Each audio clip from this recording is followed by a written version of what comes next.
నమస్కారం. తీర్థయాత్ర కార్యక్రమానికి స్వాగతం. ప్రభుం ప్రాణనాదం విభుం విశ్వనాదం జగన్నాథనాదం సదానంద భాజం. ఈ శివుడు పంచభూతాత్ముడు కదా. ఆ పరమేశ్వరుడు ఎక్కడైనా కొలువవ్వగలడు. అరణ్య సీమల్లో, నదీ తీరాల్లో, పర్వత ప్రాంతాలలో, గృహాంతర్భాగాలలో, నిజామాబాద్ వంటి మైదాన ప్రాంతాలలో ఇలా అన్ని చోట్ల వెలసి నిలవడానికి పరమానంద భరితుడవుతాడు భక్తవ శంకరుడు. కొన్ని చోట్ల భక్తులచే ప్రతిష్ఠితమవుతాడు, మరికొన్ని చోట్ల భక్తుల కోసం స్వయంభువై వెలుస్తాడు. అటువంటి స్వయంభూ శివలింగాకారం వెలసిన దివ్యాలయం నిజామాబాద్ పాతపట్టణ బ్రహ్మపురిలోని శంభులింగేశ్వర దేవస్థానం. ఆ దేవాలయాన్ని నేటి తీర్థయాత్రలో వీక్షిద్దాం.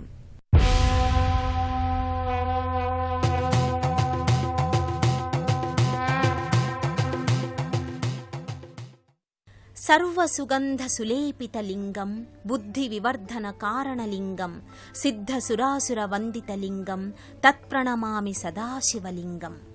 సకల విధమైన సుగంధ ద్రవ్యాలు, చందన విభూతి లేపనాలు అలదుకొని త్రిపుండ్రాలు దిద్దుకున్న త్రినేత్రుడు ఈ నిజామాబాద్ పరమశివలింగం.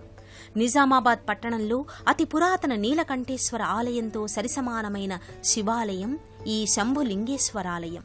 ఎవరో ప్రతిష్ఠించగా పూజింపబడుతున్న శివలింగం కాదిది. భక్తవ శంకరుడు అనిపించుకుని భక్తజన సామీప్యుడై తనంత తానుగా స్వయం వ్యక్తమై వెలసిన శంభులింగేశ్వరుడే ఈ ఆలయ మూల విరాట్టు. నిజాం ప్రభువు పరగణాగా నైజాం ప్రభువు ఏలుబడిలో నిజామాబాద్ అని అనిపించుకున్నా ఒకప్పుడు పరమ హైందవం వర్ధిల్లిన ప్రాంతం. అనేక దేవాలయాలకు నిలయమైన ప్రదేశం. రావణ బ్రహ్మ సోదరుడైన విభీషణుడు తీర్థయాత్రగా ఇటువైపు వెళుతూ ఇక్కడి శంభులింగేశ్వరుణ్ణి అర్చించుకున్నాడని ఇక్కడి స్థల పురాణం. అంతటి పురాణ ప్రశస్త్యమైన నిజామాబాద్ స్వయంభూ శ్రీ శంభులింగేశ్వరుడి దర్శనం పరమ పావనకరం, అత్యంత శుభకరం. త్రేతాయుగ వైష్ణవావతారమూర్తి శ్రీరామునికి శత్రువు అయిన అచంచలమైన శివభక్తాగ్రేసుడు రావణ బ్రహ్మ. ఆ రావణాసురుని తమ్ముడైన విభీషణుడు తీర్థయాత్రలకై ఇటుగా వెళుతూ స్వయంభూ శంభులింగేశ్వర స్వామిని కొలిచి అర్చించి వెళ్లాడని ఇక్కడి స్థానిక పెద్దలు చెబుతారు. అంతటి విశిష్ట పురాణ వైశిష్ట్య శివలింగం స్వయంభూ శ్రీ శంభులింగేశ్వర స్వామి లింగాకృతి.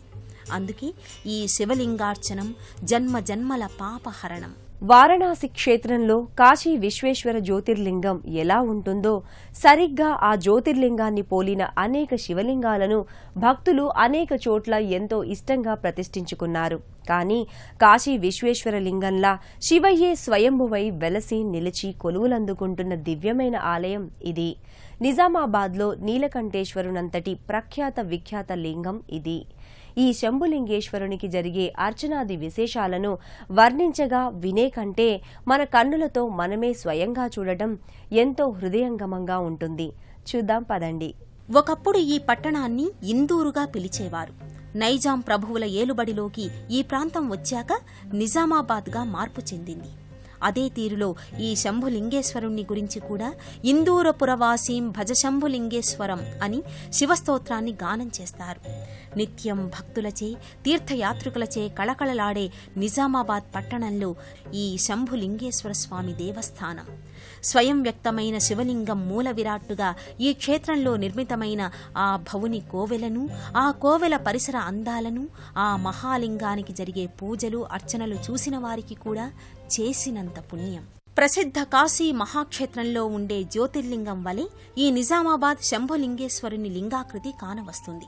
మామూలు నేలమట్టం కంటే కొంచెం పల్లంలో ఉండే గర్భాలయంలో రజిత పానవట్టంపై ఒక గుండ్రాతి రాయి వలె శంభులింగేశ్వరుడుంటాడు. సకలాలంకారానికి ముందు ఈ శంభులింగేశ్వరునికి భక్తులు తమ గోత్రనామాలతో అభిషేకాలు కావించుకుంటారు. భక్తుల చేతనే కాదు, నిత్యం జలాభిషేకం అందేలా ఆకాశ గంగా పాత్రగా పైనుంచి వేలాడే పాత్రలోంచి జాలువారే జలంతో నిత్యాభిషిక్తుడై ఉంటాడు ఈ లింగేశ్వర స్వామి. స్వామి కైలాసపతి అయిన శ్మశాన బూడిదలను అలదుకొని ఉండగల శంభులింగడు కదా. అందుకే ఈ స్వామి నిండారా అభిషేకమాడిన తరువాత కూడా శంభులింగేశ్వర స్వామిగా విభూతిని లేపనంగా అలదుకుంటాడు. ఇన్ని అలంకారాల తరువాత నాగభూషణుడవ్వకుండా ఉంటాడా ఈ శంభుడు? ఓ రజత నాగేంద్రుడు తన పాము చుట్టలను లింగం చుట్టూ పెనవేసుకుని ఇక పడకను మాత్రం నిండారా శివలింగానికి ఛత్రం పట్టినట్లు అమరి ఉంటాడు. భక్తులు సమర్పించిన వస్త్ర విశేషాన్ని కూడా తనపై అలంకరించుకుంటాడు. అభిషేకానంతరం ఆ సర్వాలంకార శోభను చూసి భక్తులు తన్మయభరితులవుతారు. హేచేంద్ర చూడ మదనాంతక శూలపానే స్థానక్ష గిరీశ గిరిజేశ మహేశ శంభో. గిరీశుడైన పరమశివుడు గిరిజనే వివాహమాడాడు. పర్వతరాజు పుత్రి ఈ పార్వతి తపమాచరించి మరీ ఈ భవుణ్ణి తన విభునిగా పొందింది. ఆపై శివుని అర్ధశరీరాన్నే వరంగా సాధించింది. మరి ఆ తల్లి ఈ శంభుని చెంత ఉండకుండా పోతుందా? తన పుత్రుడైన గణపతితోనే కాక మరో ముగ్గురితో కూడి శివపంచాయతనంగా గర్భాలయంలోనే శోభిల్లుతోంది ఆ జగన్మాత. దర్శించుకుందాం రండి. హే పార్వతీ హృదయ వల్లభ చంద్రమౌళే భూతాదివ ప్రమథనాద గిరీశ చాప. హిందూ పురాణాలన్నీ శివపార్వతులను ఆది దంపతులుగా వర్ణించింది. వేనోళ్ల కొనియాడింది. ఎక్కడున్నా తన సతి సహితంగా ఉంటాడు కాబట్టే స అంబ శివ సాంబ శివ అని భక్తజనం నోరారా పిలుచుకుంటారు కైలాసపతిని. తన అర్ధ శరీరాన్నే తన దేవేరికి ఇచ్చి అర్ధనారీశ్వర రూపం దాల్చాడు కావుననే పార్వతీప రమేశ్వరం అని ఆ శివుణ్ణి కీర్తిస్తారు. ఆ స్వయంభూ శంభుని లింగాకారాన్ని దర్శించుకుని అర్చించుకున్న భక్తులు ఆ శివలింగానికి వెనుకనే ఉన్న వేదికపై వరుసగా 5 దేవతలు ప్రతిమారూపాన కొలువు తీరి ఉంటారు. ధవళ కాంతులతో పాలరాతి చిరు విగ్రహాలు వరుసగా దర్శనమిస్తాయి. ముందుగా పార్వతి తనువు నుండి ఉద్భవించిన గణేశుడు, శివానుగ్రహ గజముఖుడు ఉంటాడు. చతుర్భుజుడైన విఘ్నేశ్వరుని ప్రతిమ చెంతని ఆసీన భంగిమలో ఉన్న శివుని చిరు విగ్రహం ఉంటుంది. ఆ తరువాత శివసతి పార్వతి కూడా ఆసీనురాలై ప్రసన్న వదనారవిందయై ఉంటుంది. ఆ తరువాత శంఖుచక్రహస్తుడైన శ్రీ మహావిష్ణువు చిదానంద స్వరూపుడై ఉంటాడు. ఆ ప్రక్కనే చతుర్ముఖ బ్రహ్మ కూడా ఆసీనుడై దర్శనమిస్తుంటాడు.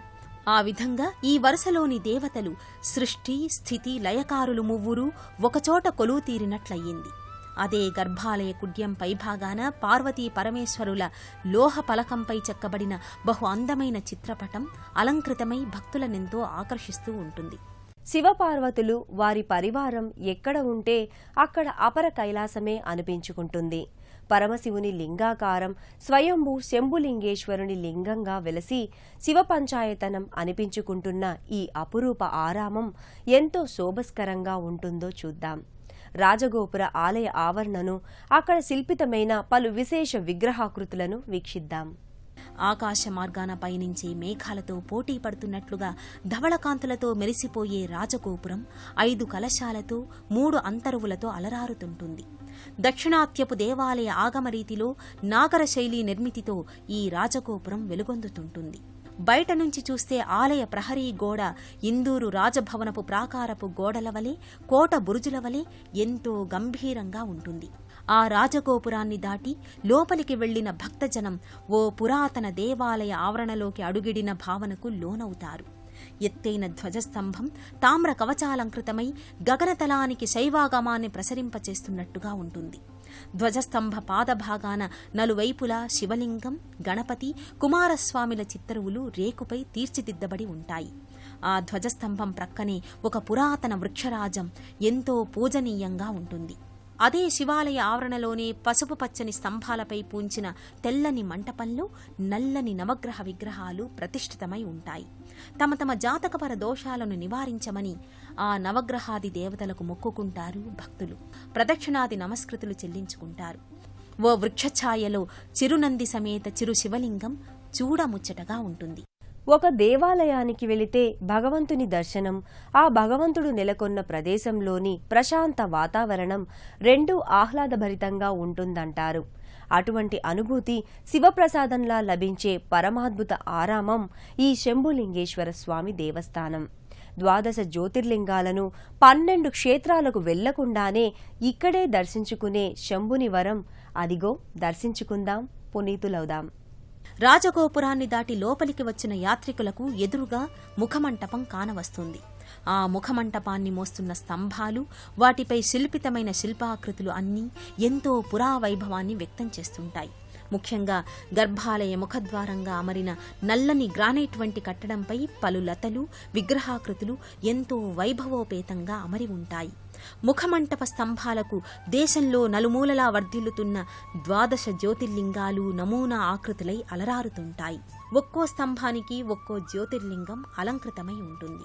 సోమనాథ్, శ్రీశైలం, కేదారనాథ్, భీమశంకరం, పర్లి వైద్యనాథ్, నాగేశ్వరం తదితర 12 మహాక్షేత్రాల 12 జ్యోతిర్లింగాలను ఈ ఆలయంలోనే దర్శించుకునే సదవకాశాన్ని ఈ శంభుడు కల్పిస్తాడు.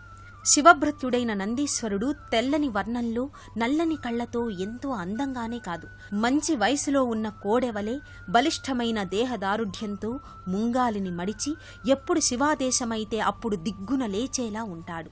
ఇదే ఆవరణంలో త్రిమూర్త్యాంశజుడైన అత్రి అనసూయాపుత్రుడైన శ్రీ దత్తాత్రేయ స్వామి పాలరాతి విగ్రహం ఎంతో వైభవపూరితంగా ప్రతిష్ఠితమై ఉంటుంది.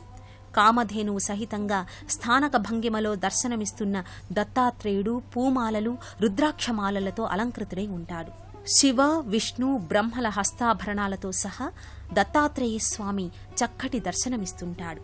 ఆయన చెంతనే పానవట్ట సహిత శివలింగం, మరోవైపు కలియుగ మానవావతార భగవానుడైన షిరిడీ సాయిబాబా విగ్రహం కూడా కానవస్తుంది.